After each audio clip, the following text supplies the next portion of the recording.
बिस्मिल्लाहिर्रहमानिर्रहीम। अस्सलामु अलैकुम रहमतुल्लाहि व बरकातुहू। नाज़रीन, बूढ़ों के मरने से चंद लम्हे पहले ये दो काम अल्लाह ताला को बेहद पसंद है। इन दो कामों की वजह से अल्लाह तबारक व ताला इन्हें मरते वक्त कलमा नसीब करता है। वो मरते ही सीधा जन्नत में चले जाते हैं। नाज़रीन, उदास चेहरे, सफ़ेद दाढ़ी, सफ़ेद बाल, हाथों में लाठी, चाल में सुस्ती, बात करने में घबराहट, ये मुआशरे का वो कमज़ोर तबका है जिसे हम बूढ़ा कहते हैं। इंसानी ज़िंदगी कई मराहल से गुजरती है, बुढ़ापे को पहुंचती है। बुढ़ापा गोया इख्तिताम ज़िंदगी का परवाना है। अगर इख्तितामी मराहल हंसी खुशी गुजरे हों तो दिली सुकून भी होता है और रहन सहन में परेशानी भी नहीं होती। लेकिन आजकल जो सूरत हाल बूढ़े अफराद के साथ रवा रखी गई है, इससे बूढ़े अफराद की परेशानी में इसमें भी इजाफा हुआ।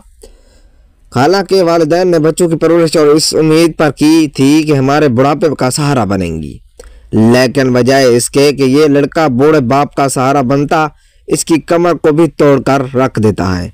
एक जानब मुआशरे के ये सूरत हाल, दूसरी जानब नबी करीम सल्लल्लाहु अलैहि वसल्लम का उसवा। आप सल्लल्लाहु अलैहि वसल्लम ने बूढ़ों के साथ, कमज़ोरों के साथ, ज़ईफ़ के साथ बहुत ज़्यादा हुस्न सलूक का मुज़ाहरा किया है। जहाँ आप सल्लल्लाहु अलैहि वसल्लम ने अपनी तालीमात के ज़रिए बूढ़ों के ताज़ीम की तालीम दी है, वहाँ आप सल्लल्लाहु अलैहि वसल्लम ने अमल के ज़रिए ताज़ीम का सबूत भी मुहैया फरमाया है। आप सल्लल्लाहु अलैहि वसल्लम ने बूढ़े अफराद की अहमियत बयान करते हुए फरमाया कि अल्लाह ताला की अज़मत और बड़ाई के तकाज़े ये हैं कि बूढ़ों की ताज़ीम की जाए। एक और मौके पर आप सल्लल्लाहु अलैहि वसल्लम ने फरमाया, जिस शख्स के बाल इस्लाम की हालत में सफ़ेद हुए, इसके लिए क़यामत के दिन नूर होगा। इस हदीस से उम्र रसीदा अफराद की अहमियत बाखूबी अंदाज़ा होता है कि दिल ज़िक्र में आप सल्लल्लाहु अलैहि वसल्लम ने उम्र रसीदा अफराद को हामिल कुरान और आदिल बादशाह पर भी मुकद्दम किया है। हालांकि इन दोनों को अहमियत तो अज़मत अपनी जगह मुसल्लत है, इसके बावजूद आप सल्लल्लाहु अलैहि वसल्लम ने उम्र रसीदा अफराद की हिमायत फरमाई और दूसरी हदीस में बूढ़ों की अहमियत को यूँ बयान फरमाई कि जिसको इस्लाम की हालत में बुढ़ापा आया तो अल्लाह तबारक व तआला इसके बुढ़ापे की कदरदानी करते हुए रोज़ महशर नूर मुकद्दम फरमाएगा। आप सल्लल्लाहु अलैहि वसल्लम ने बूढ़ों का एहतराम करने की तलकीन करते हुए फरमाया, आप छोटे बड़े को सलाम करें। बड़ों के अकराम एहतराम की एक शक्ल सलाम भी है। बड़ों के उम्र इनकी बुजुर्गी का लिहाज करते हुए छोटे बड़ों को सलाम किया करें, ताकि ये सलाम छोटों की जानब से बड़ों के अकराम का जज्बा भी ज़ाहिर करे और बड़े के लिए भी दिल बस्तगी का सामान होगी। मकामात पर बड़े को बच्चों से इसी बात की शिकायत होती है कि बच्चे इन्हें सलाम नहीं करते। फितरी तौर पर बड़े इज़्ज़त के तालिब होते हैं, क्योंकि इनकी इस तकाज़े के लिहाज करते हुए इस्लाम के ज़रिए इनकी कोशिश करें। मजालिस में कोई मशरूब लाए तो आप सल्लल्लाहु अलैहि वसल्लम ने इस बात का लिहाज किया कि इसको पहले बड़े नोश फरमाएँ। बड़ों से आगाज़ हुआ, फरमाया बड़ों से आगाज़ किया करो। बल्कि आप सल्लल्लाहु अलैहि वसल्लम ने एक दफ़ा मिसवाक करते हुए दोनों में से बड़े को पहले मिसवाक इनायत फरमाई। नेज़ आप सल्लल्लाहु अलैहि वसल्लम ने बड़ों की अहमियत को उजागर करते हुए फरमाया, बरकत तो तुम्हारे बड़ों के साथ ही है। कौन है जो बरकत का मुतलाशी ना हो, जो बरकत का तलबगार ना हो। आज तो कई एक बेबरकती का शाकी है। ऐसे में बरकत के असूल का तरीक़ाकार यह है कि बड़ों को अपने साथ रखा जाए, इनके अखराजात की कफालत की जाए, इससे आमदनी में बरकत होगी। नेज़ एक मौका पर आप सल्लल्लाहु अलैहि वसल्लम ने फरमाया, बातचीत में भी पहले बड़ों को मौका दिया करो। एक मौके पर बूढ़ों के इकराम के फ़ज़ाइल व फ़वाइद जिक्र करते हुए आप सल्लल्लाहु अलैहि वसल्लम ने फरमाया, जिस नौजवान ने किसी बूढ़े का इकराम इसकी उम्र की बुनियाद पर किया तो अल्लाह तबारक व तआला इसके लिए बुढ़ापे में इकराम करने वाले शख्स मुकर्रर फरमाएंगे। कौन है जो अपने बुढ़ापे की हंसी खुशी पूरा नहीं कर पाता? कौन चाहता है कि बुढ़ापे में खिदमत गुजारों की कतराता है? कौन है जो बुढ़ापे में आराम सुकून नहीं चाहता? इन सब के लिए आप सल्लल्लाहु अलैहि वसल्लम ने एक आसान नुस्खा इनायत फरमाया है कि बूढ़ों का इकराम करो, तुम्हें बुढ़ापे में खिदमतगार मिल जाएंगे। अलगर्ज मुख्तलिफ मौके पर मुख्तलिफ अंदाज से आप सल्लल्लाहु अलैहि वसल्लम ने बूढ़ों की अहमियत व इज़्ज़त को वाज़ेह किया है और उम्मत को इन पर तवज्जो की तालीम दी है। आप सल्लल्लाहु अलैहि वसल्लम के करीमाना अखलाक है कि उम्मत के हर कमज़ोर तबका पर बज़ात खुद रहम व करम का मामला किया और औरों को भी रहम व करम से पेश आने की तलकीन की। एक बूढ़ा शख्स आप सल्लल्लाहु अलैहि वसल्लम की मजलिस में हाज़िर हुए तो आने वाले के लिए लोगों ने मजलिस में गुंजाइश ना पैदा की। आप सल्लल्लाहु अलैहि वसल्लम ने इस सूरत हाल को देख कर सहाबा कराम से मुखातिब होकर फरमाया, जो शख्स छोटों पर शफकत ना करे, बड़ों की इज्जत ना करे, वो हम में से नहीं। यानी एक मुसलमान में जो सिफात होनी चाहिए इनमें से एक बड़ों का इकराम करना भी है। अगर कोई इस सिफत से मुत्तफिक नहीं तो गोया वो एक मुसलमान सिफत से महरूम है। अगर कोई इस अहम इस्लामी सिफत का ख्वास्तगार ना तो इसे बड़े के इकराम में बढ़ चढ़ कर हिस्सा लेना चाहिए। फतह मक्का के बाद जो हैरत अंगेज़ वाक़या रुनुमाए हुए, इन्हीं में से एक अहम वाक़या हज़रत अबू बकर सिद्दीक़ रज़ियल्लाहु ताला अन्हु के वालिद का भी पेश आया। लोगों ने आप सल्लल्लाहु अलैहि वसल्लम के दास्ते हक पर इस्लाम कबूल करने के लिए इन्हें आप सल्लल्लाहु अलैहि वसल्लम की मजलिस में हाज़िर किया। आप सल्लल्लाहु अलैहि वसल्लम ने इनके बुढ़ापे को देखते हुए फरमाया, इनको घर ही में क्यों ना छोड़ा, मैं खुद इनके घर पहुंच जाता। वाज़ेह रहे कि आप सल्लल्लाहु अलैहि वसल्लम में मक्का मुकर्रमा में फातिह बनकर दाखिल हो रहे हैं। इसके बावजूद बूढ़ों के साथ आप सल्लल्लाहु अलैहि वसल्लम का रहमाना करीमाना सलूक है। हालांकि दूसरे फातिहीन का तर्ज अमल तो यूं है कि जिसे कुरान मजीद ने बयान फरमाया कि जिस किसी बस्ती में फातिहीन दाखिल होते हैं तो इस बस्ती को तबाह बर्बाद कर देते हैं, अहले इज़्ज़त को जलील करते हैं, और यही इनका तरीका इम्तियाज़ है। यह उम्र रसीदा अफराद की अमली कदरदानी है जिसको आप लोग के सामने बयान कर रहे हैं। इनके बुजुर्ग का लिहाज करते हुए आप सल्लल्लाहु अलैहि वसल्लम ने हरगिज़ ख्याल नहीं किया कि अबू कुहाफा एक तवील अरसे तक सफ़र कुफ्र की हालत में रहे। अब कफर मगलूब हुआ तो वो मुसलमान हो रहे हैं। बाद दफ़ा इंसान साबका इख्तलाफात की वजह से किसी की ताज़ीम व तकरीम से कतराता है। हालांकि इसमें इन लोगों के लिए असवा है कि सन रसीदा की पहली सूरत तज़ीम की जाए। अबू मसूद रज़ियल्लाहु ताला अन्हु फरमाते हैं कि एक साहबी आप सल्लल्लाहु अलैहि वसल्लम की खिदमत में हाजिर होकर शिकायत करने लगे कि मैं ज़ुहर की नमाज में फ़लाँ शख्स की तावील किरात की वजह से हाजिर नहीं हो सका। अबू मसूद कहते हैं कि मैंने इस मौके पर आप सल्लल्लाहु अलैहि वसल्लम को जैसे गज़बनाक कैफियत में देखा, इससे पहले कि कभी ना देखा। तो फिर आप सल्लल्लाहु अलैहि वसल्लम ने सहाबा कराम से मुखातिब होकर इरशाद फरमाया, नमाजी में नमाज से नफरत मत पैदा करो, लिहाजा जो भी शख्स इमामत करे वो हल्की नमाज पढ़ा करे, क्योंकि इसमें कमज़ोरी भी है, बूढ़े भी हैं, ज़रूरतमंद भी हैं। और मौका पर आप सल्लल्लाहु अलैहि वसल्लम में तवील किरात की शिकायत की गई तो आप सल्लल्लाहु अलैहि वसल्लम ने हज़रत माज़ रज़ियल्लाहु ताला अन्हु पर गुस्से होते हुए फरमाया, ए माज़, क्या तुम लोगों को फितने में डालने वाले हो? 3 दफ़ा आप सल्लल्लाहु अलैहि वसल्लम ने इन कलिमात को दोहराया, माज़, क्या तुम लोगों को फितने में डालने वाले हो? माज़, क्या तुम लोग को फितने में डालने वाले हो? माज़, क्या तुम लोगों को फितने में डालने वाले हो? इन कलिमात को दोहराया। गौर व खौस का मकाम है कि सन रसीदा और कमज़ोर अफराद की हिदायत का सिलसिला नमाज जैसे अहम फरीज़े में भी जारी है। बुढ़िया का मशहूर वाक़या है जिसमें आप सल्लल्लाहु अलैहि वसल्लम ने बुढ़िया का सामान उठाकर शहर मक्का के बाहर पहुंचा दिया। हालांकि वो बुढ़िया जो इस्लाम से किनारा कश इख्तियार की हुई थी, आप सल्लल्लाहु अलैहि वसल्लम के खिलाफ बस ज़बानी में मसरूफ़ थी, लेकिन आप सल्लल्लाहु अलैहि वसल्लम की खिदमत के तौफ़ील इस बुढ़िया ने भी इस्लाम कबूल कर लिया था।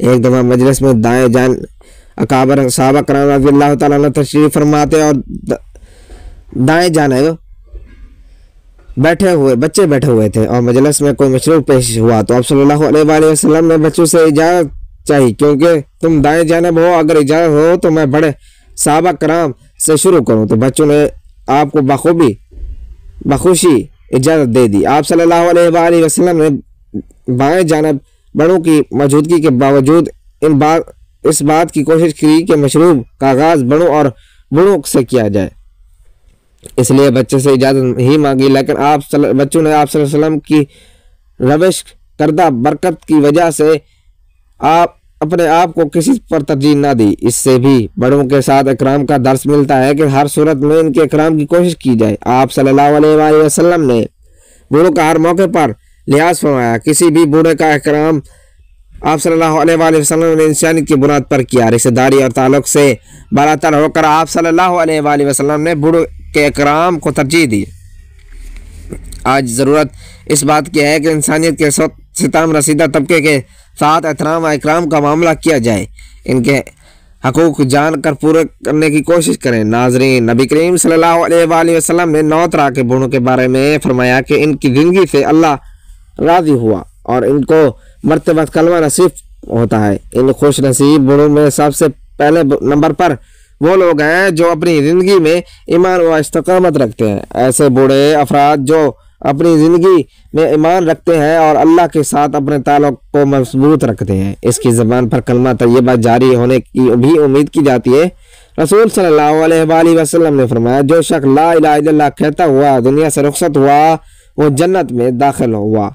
सही मुस्लिम ईमान की इस्तिकामत और अल्लाह के जिक्र पर मौत के वक्त जन्नत की खुशखबरी मिलती है। बूढ़े अफराद जो तवील उम्र गुजारने के बावजूद अपने ईमान पर कायम रहते हैं, इनके लिए ये इसादत मुमकिन है कि नंबर 2, वालिदैन की खिदमत करने वाले बूढ़े वालिदैन की खिदमत करने वाले अफराद के बारे में हदीस में बहुत फजीलत बयान की गई है।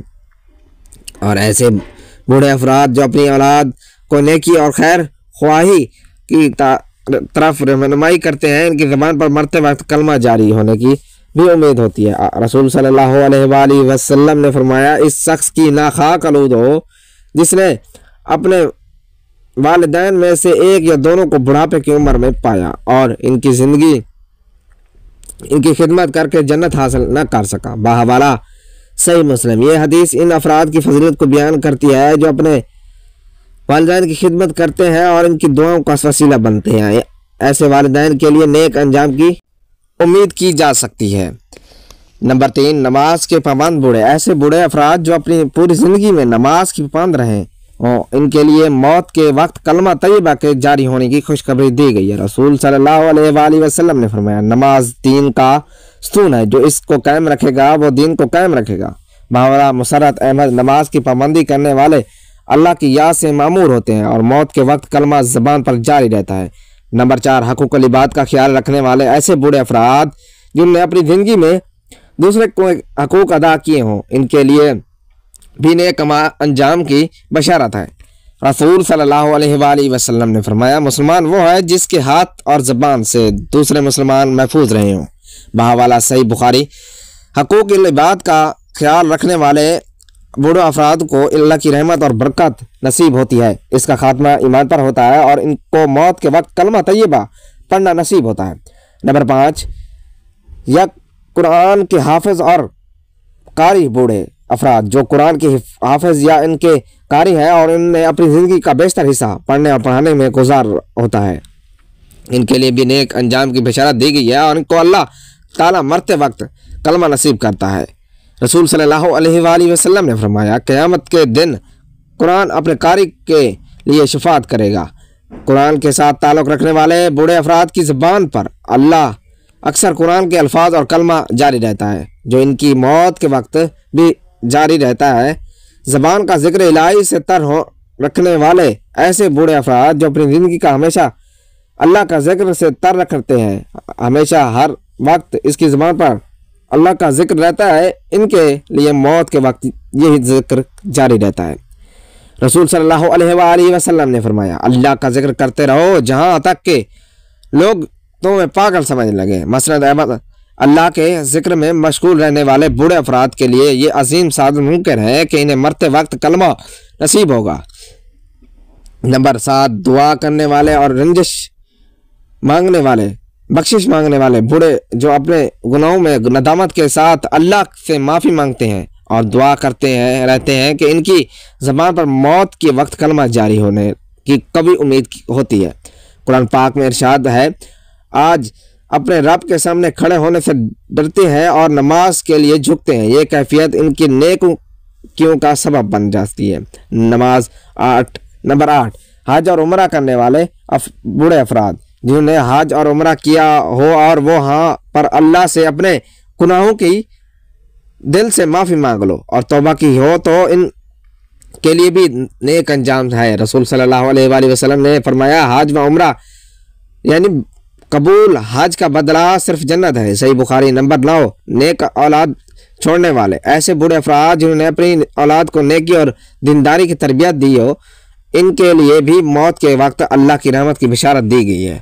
रसूल सल्लल्लाहु अलैहि वसल्लम ने फरमाया, जब इंसान फौत हो जाता है तो उसके अमाल का सिलसिला मुनक़ता हो जाता है। सदका जारिया एक ऐसा अमल है जिससे फ़ायदा उठाया जाए और नेक औलाद जो इसके लिए दुआ खैर करे। मौत के बाद कलमा तैयबा का जारी होना अल्लाह की एक अजीम नेमत और बंदे के नेक अमाल का समर है।